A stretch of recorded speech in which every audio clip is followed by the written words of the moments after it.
Sí, general Eric Rodríguez, aquí general. General, en caso de que el gobierno no decida tumbar ese cese el fuego que tienen con Calarcá, le quiero hacer la pregunta, el sentir suyo como militar, portar ese uniforme tiene un sacrificio enorme de muchos años. ¿Cómo queda el sentir suyo y el de los miles de hombres que usted y el general Cardoso comandan después de saber que muy seguramente pues no va a pasar nada, no se va a tumbar ese cese el fuego y que prácticamente pues al saber que esa guerrilla negociadora pues el único negocio que está haciendo ahorita con el gobierno es asesinar a sus hombres? Quiero saber usted como militar cuál es su sentir frente a esto en dado caso de que no se tumbe ese cese el fuego, y se lo pregunto porque es que la anterior versión que daba el anterior ministro de Defensa después de que pasaban este tipo de situaciones, que fueron muchas en este gobierno, es que van a revisar los protocolos, los mecanismos de verificación, y así no le hemos pasado 3 años en este gobierno. ¿Cuál es su sentir como militar?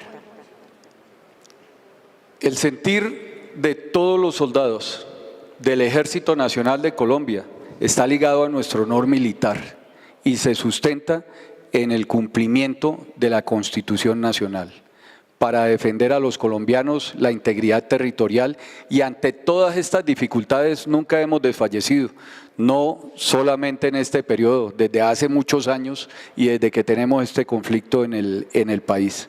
Vamos a seguir adelantando las operaciones militares ofensivas en donde y contra los grupos en que la ley nos los permite. Vamos a seguir adelantando las operaciones de estabilidad para proteger a la población en todo el territorio nacional. Y no vamos a declinar en la lucha contra estos actores violentos que sacrifican a los colombianos y que tratan de esclavizarlos en esas regiones apartadas del país. Ahora más que nunca, el empeño y el corazón de los soldados de Colombia está con el país y vamos para adelante. Vamos a pacificar este país. Gracias.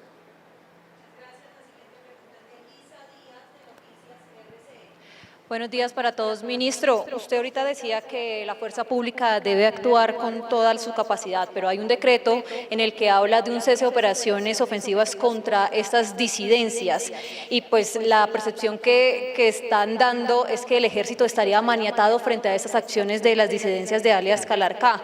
Y lo otro es, ¿qué hicieron estos uniformados frente al ataque? Es decir, ¿reaccionaron, no reaccionaron? ¿Qué mencionar o qué les han dicho sobre esta situación?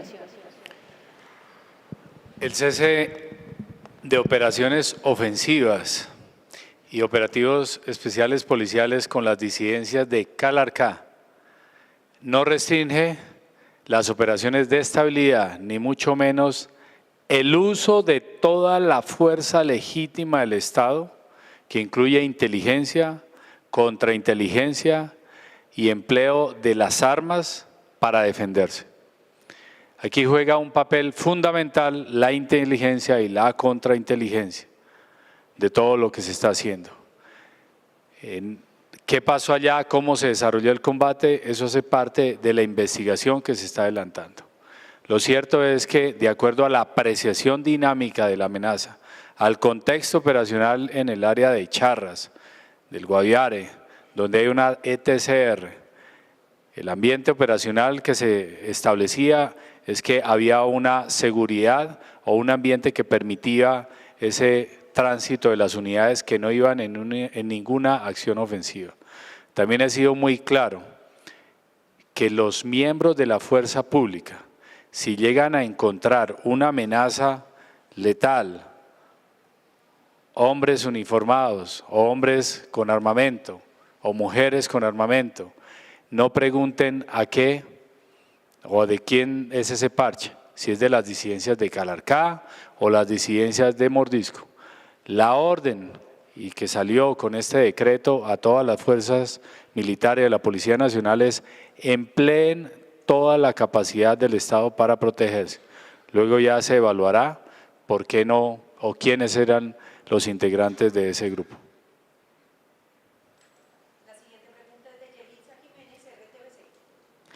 Muy buenos días para todos. Cúpula Militar, señor ministro. Se tenía una cifra preliminar de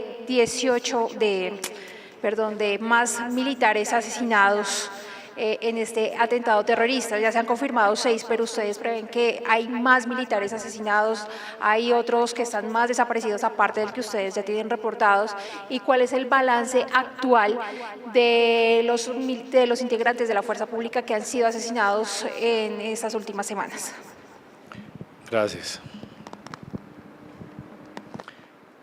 El balance es los mismos números que hemos dado ahorita, que son 6 militares asesinados y en este momento está uno desaparecido, que lo estamos buscando, y tuvimos también 5 secuestrados, 5 secuestrados. En ningún lado de la Constitución Política, que ya los liberaron ayer, en ningún lado de la Constitución Política de Colombia dice que pueden existir las FARC.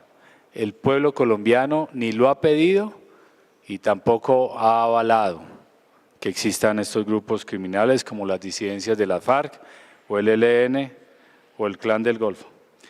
Respecto a las cifras que tenemos, desde el 15 de abril hasta la fecha, registramos alrededor de 13 policías o registramos 13 policías asesinados y también 10 militares asesinados, incluyendo estos 6 del Guaviare. Estamos hablando de 23 miembros de la fuerza pública en estos días. Sin embargo, gran parte de ellos han sido asesinados fuera del servicio. Tenemos el caso, por ejemplo, de 2 militares que estaban de permiso y fueron asesinados en el Cauca, o 4 policías que también se encontraban de permiso en sus lugares. ¿Qué tan trágico es esto? Es trágico. Y no es un momento tampoco para obligarnos. Aquí es donde más debemos mantener fe en la causa y donde debemos acompañar a las familias y en honor a ellos vamos a seguir adelante. Hemos tenido momentos mucho más oscuros. En este momento la cifra es que hemos perdido 47 militares hasta la fecha, en este lapso, en este año. Pero si miramos en el 2021 fueron 148 militares en todo el año. Eso significa que si seguimos a este ritmo, en el cual tenemos que contener una amenaza violenta, pero una amenaza que no le da la cara al combate y que traiciona los acuerdos que se adelantan en las mesas de diálogo, la cifra puede ser igual a la del 2021. Pero no queremos llegar a las cifras, por ejemplo, del 2011.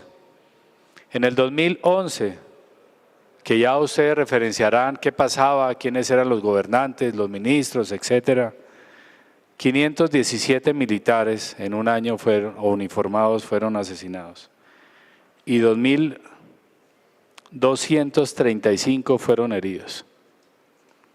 O a las cifras del 2013, 2.599 heridos y 361 asesinados. O en el mismo 2021, 1.102 heridos y 148 asesinados. La intención no es ir a esas cifras, la intención de nosotros es proteger la vida. Pero para protegerla tenemos que emplear la fuerza legítima del Estado y somos conscientes del daño de batalla que se pueda ocurrir en ella. Porque estamos enfrentando a una amenaza letal. Y si los colombianos no nos unimos, no nos comparten información más rápidamente, más oportunamente, con mayor precisión, será más difícil protegerlos a todos ustedes. Porque un acto terrorista, por ejemplo, no discrimina sexo, raza, condición social, como ocurrió en La Plata, Huila, donde asesinaron a 2 jóvenes que estaban departiendo con su familia unos cumpleaños.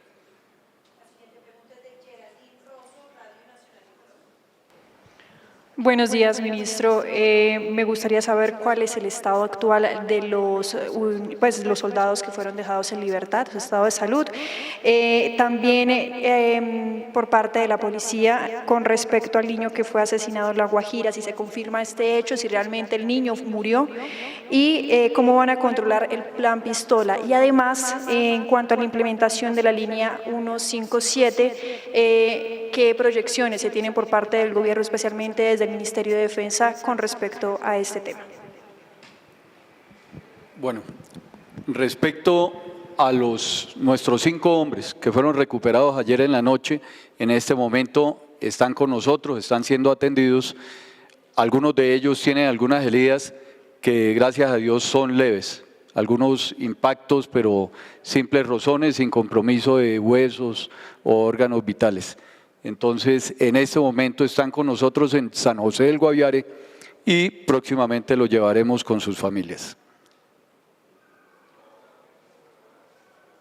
Muchas gracias. Muchas gracias, buenos días. Un saludo muy especial y frente a las preguntas, indicar lo siguiente, frente a la línea anticorrupción, nacional anticorrupción 157, solamente desde su inicio, es decir, desde el 21 de enero del 2025, se han recibido sobre el orden de las 7.400 llamadas, 7.301 anónimas, 159 no anónimas, y eso ha generado, digamos, ya unos programas metodológicos en coordinación con la Fiscalía General de la Nación. Es decir, 141 presuntos incidentes de corrupción que ya están siendo, digamos, trabajados a partir de las funciones de Policía Judicial en coordinación con la Fiscalía General de la Nación. Indica esto que es efectiva y que vamos por el camino de desarticular estructuras criminales que se dedican a hurtarle al erario público, digamos, los dineros, y ahí estamos trabajando fuertemente. Frente a la pregunta de La Guajira, es un hecho desafortunado que se presenta en una vía terciaria. Un policía de la patria que transitaba en su descanso con su familia fue abordado por 7 delincuentes de la región. El policía reacciona con su vehículo para, digamos, impedir el hurto y desafortunadamente estos criminales accionan su arma de fuego, resultado de esta acción demencial, la muerte de un joven de 15 años de edad. El hijito de nuestro policía es asesinado cobardemente, vilmente por esos delincuentes. Una vez conocimos ese caso, la Policía Judicial, toda la capacidad de la policía para ubicar, individualizar y capturar a estos criminales que hoy asesinaron a un menor de edad y el hijo de un policía en ese sector del país. Son delincuentes comunes, un total de 7 personas que, utilizando armas de fuego, intimidaron en este caso al policía que se encontraba transitando en su vehículo con su familia.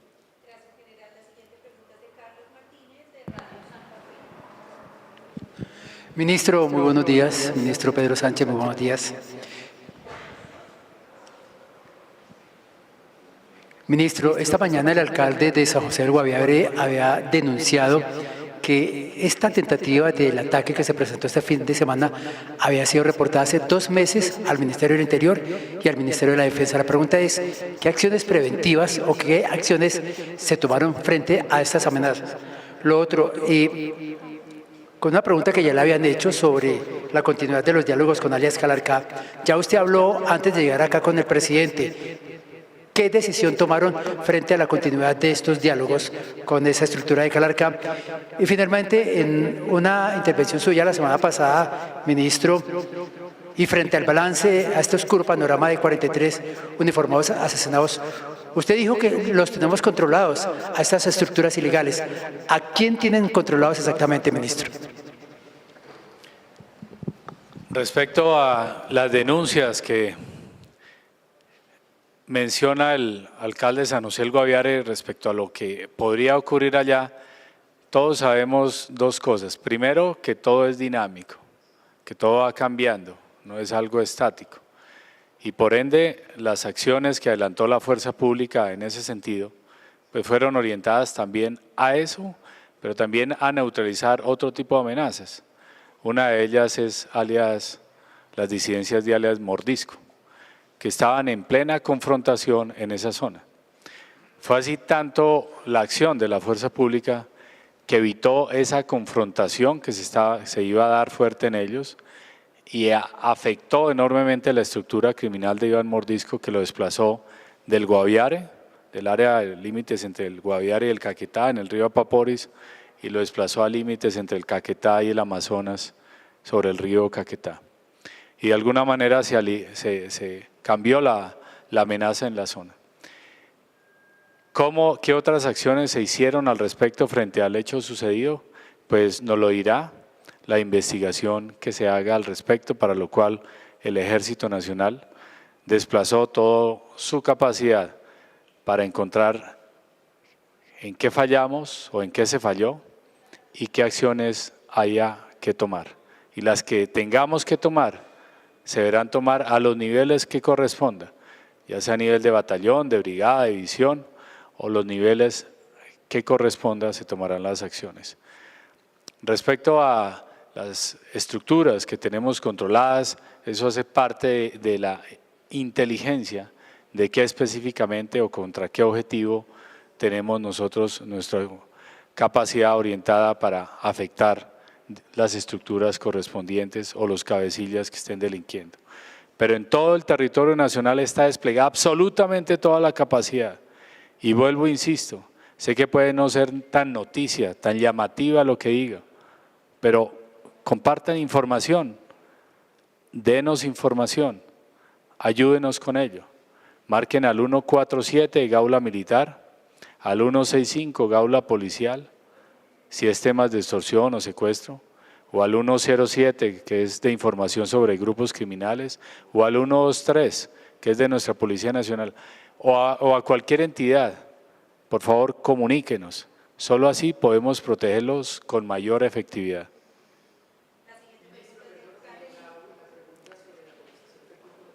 Ok.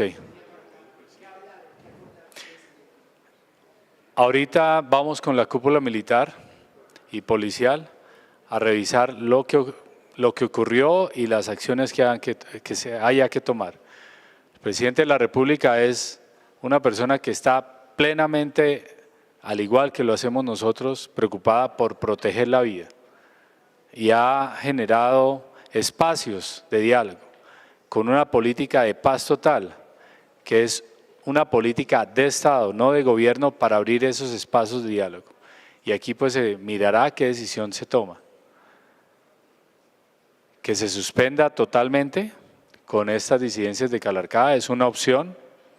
La otra es que se suspenda y se saque el Frente Jorge Briceño Suárez, de ese que lleva un nombre de un criminal que le hizo tanto daño a Colombia, es decir, que se suspenda esa medida en el área de Caquetá, Guaviare, Meta, parte del Huila, donde delinquen las disidencias, cuyo cabecilla principal en ese sector es Calarcá, o la otra, que se llegue a prorrogar, lo cierto, o se llegue a continuar. Lo cierto es que esta medida tiene solo hasta el 18 de mayo y que se tomarán las decisiones más responsables y sensatas de acuerdo a ese análisis que hagamos. Cuando se tome la decisión, se informará al respecto. La siguiente pregunta es de Catherine Vega, W Radio. Buenos días, ministro. Como para ahondar en esa pregunta, ¿cuál es exactamente la posición que va a llevar el sector defensa ante el presidente Petro? ¿Que se elimine, digamos, esta estructura que cometió este ataque? O sea, más allá del acuerdo al que se llegue, ¿cuál es la posición de ustedes? Y la segunda cosa que quería preguntar es sobre esa denuncia que hicieron ustedes de población civil en este ataque, para que por favor nos expliquen un poquito más al respecto. Lo que planteé en la mesa de diálogo, de análisis del Consejo de Paz y Seguridad con el señor presidente se queda en esa mesa. Entonces allá haré los planteamientos respectivos. Pero ustedes ya han visto lo que he mencionado aquí públicamente y a través de otras redes sociales. Continuará el señor general Henry Rodríguez, quien informará del tema de los civiles que participaron, o personas más bien vestidas de civil.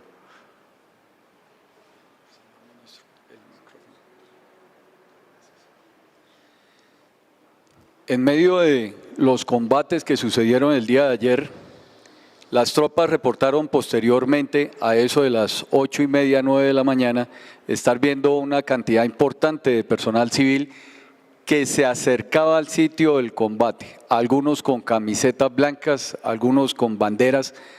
No es normal ni es natural en la población civil, cuando escuchan un combate, escuchan explosiones o escuchan disparos, correr hacia el peligro. Lo que sucedió con la presencia de estas personas que estaban de civil fue que se impidió la maniobra de la unidad, se impidió la acción de la Fuerza Aérea Colombiana. Es algo que nos ha venido sucediendo, ha sucedido también en el departamento del Cauca, algunas estructuras criminales como esta, la Jorge Suárez Briceño, pero también la Carlos Patiño, el EMC en el Cauca, en ocasiones cuando entran en combate con el Ejército Nacional, se ha logrado evidenciar que muy oportunamente, poco tiempo después de iniciado el combate, el área donde se está desarrollando el combate empieza a llenarse de presencia de población civil. En estas áreas, tanto estos bandidos que acabo de mencionar como la población saben que los soldados son absolutamente respetuosos de los derechos humanos y saben que con la presencia suya en el área de las operaciones militares interfieren con la acción de los soldados. De manera que eso hace parte en este momento de las investigaciones que está adelantando la Inspección General de Ejército en el área de operaciones. También hemos recibido el apoyo de la Fiscalía General de la Nación para el tema del levantamiento del cuerpo de nuestros hombres. Eso es lo que se podría decir respecto a la presencia de la población en el combate.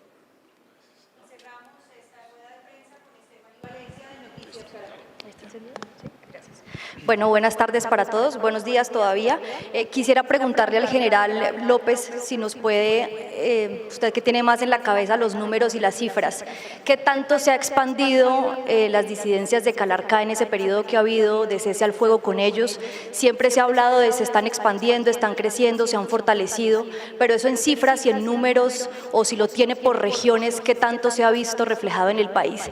Y al ministro de Defensa, quisiera sacar a colación una frase que usted puso en su cuenta de X, que dice que la paz es posible pero no se mendiga. En este caso puntualmente de Guaviare, vemos que alias Firu, alias Calarcá en su momento fueron digamos, interceptados en unas camionetas de la UNP, alias Firu fue capturado, alias Calarcá fue dejado en libertad, después con los meses también vimos que los que habían sido capturados también fueron dejados en libertad y vemos cómo ustedes de alguna manera dicen sí, de pronto no podemos actuar ante las órdenes de captura que están suspendidas, no podemos actuar frente a una ofensiva porque hay un cese, pero entonces lo hacemos o lo podemos hacer cuando se capturan en flagrancia, pero vemos que ni siquiera eso funciona. Se vuelve como un círculo vicioso que termina actuando a favor de ellos. ¿Usted no cree que eso es mendigar la paz, ministro? Gracias. Cuando digo la paz es posible, pero no se mendiga, es que no les vamos a rogar a los criminales. Y no le estamos rogando nosotros como fuerza pública a los criminales. No le estamos implorando que la paz dependa de una voluntad de los criminales. Y lo he dicho claramente, depende de la acción decisiva y determinante de todo el Estado. Pero solucionar un problema de paz o un problema de seguridad con esta magnitud, en la cual incluso empleamos hasta bombardeo, dentro de nuestro mismo territorio, evalúen ustedes a nivel global dónde se hace eso. Entendemos también que esa es la punta del iceberg que tiene raíces o causas aún más complejas. Y lo hemos dicho que es una especie de wicked problem, un problema retorcido que tiene diferentes actores y factores cuya interacción es muy compleja de predecir. Y en esa solución, el 30% es apenas de quienes estamos acá, de la fuerza pública. El 70% es de la acción unificada del Estado. Y para solucionarlo no solamente va a un punto de vista de la fuerza pública, va a un punto de vista jurídico, judicial, que incluso, y esas normas no las establecemos nosotros, las estructuró la configuración del Estado colombiano y le dio unas potestades a la Fiscalía, otra a la rama judicial, otra a la ejecutiva, a la legislativa, a los órganos de control, y así es que funciona el Estado colombiano. Cuando se toman este tipo de decisiones, intervienen todas esas apreciaciones, que son complejas para un lado, para otro, pero que hay que tomar una decisión. Mientras hayan esas discusiones que se pueden generar no solamente al interior, sino por fuera, la orden es clara a la fuerza pública: cumplir lo que dice la Constitución y la ley. Si ya un ente diferente toma una decisión en términos jurídicos o lo que corresponda, son ellos los que están tomando esa decisión, que puede generar impotencia en algunos casos o proactividad en otros casos. Eso ya depende de la dinámica de la zona, del actor y del factor. Le doy la palabra aquí al señor general Hugo López.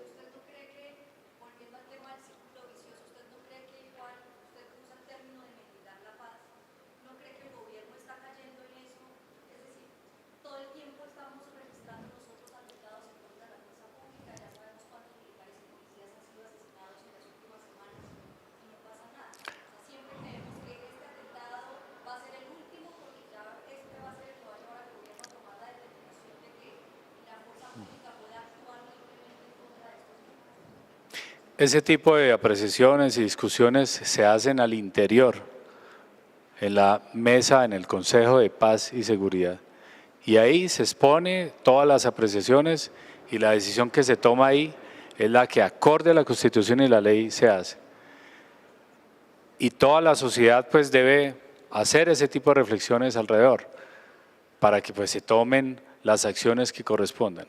Pero ese tipo de diálogo, ese tipo de apreciaciones que usted me dice, ese tipo de apreciaciones corresponden a lo que se hace en esa mesa.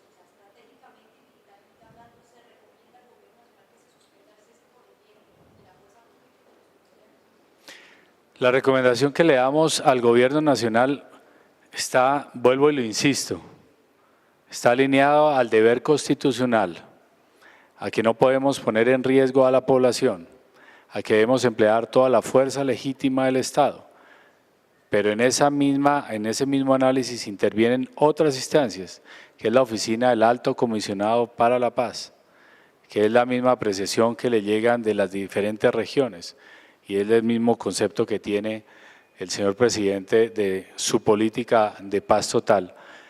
Generar este espacio para intentar simular una discusión similar a la que se ocurre allá, o ocurre en ese evento, pues no es el espacio para hacerlo. Lo único que le ratifico es que exponemos que se debe cumplir la Constitución y la ley, jamás incurrir en omisión y emplear toda la fuerza legítima del Estado para proteger a nuestra población.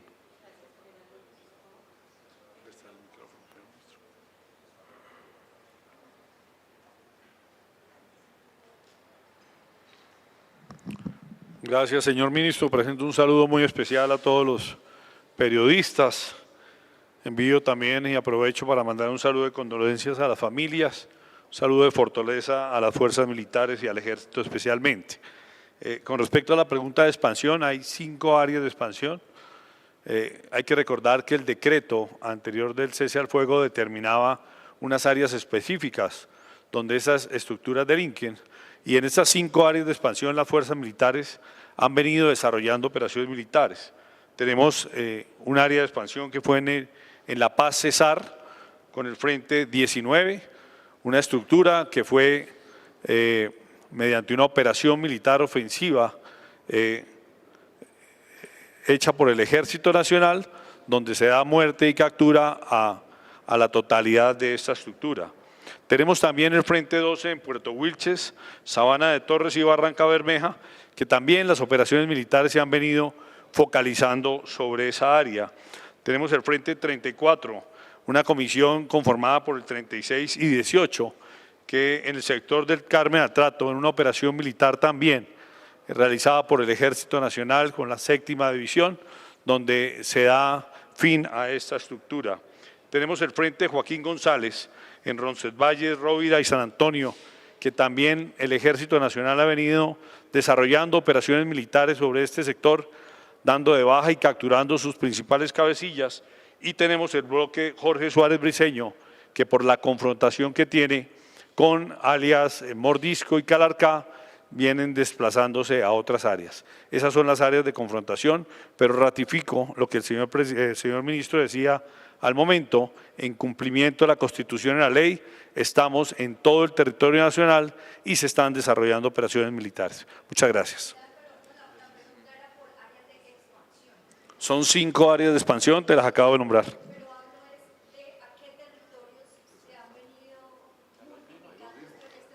La primera fue, te lo voy a repetir, al departamento del Cesar, el segundo fue al departamento de Santander, especialmente en la parte sur de Bolívar, el tercero hacia el Carmen del Trato, el cuarto hacia el sector del Tolima y Huila, y el quinto hacia las áreas del Guaviare, Meta, Caquetá y Putumayo. Muchas gracias.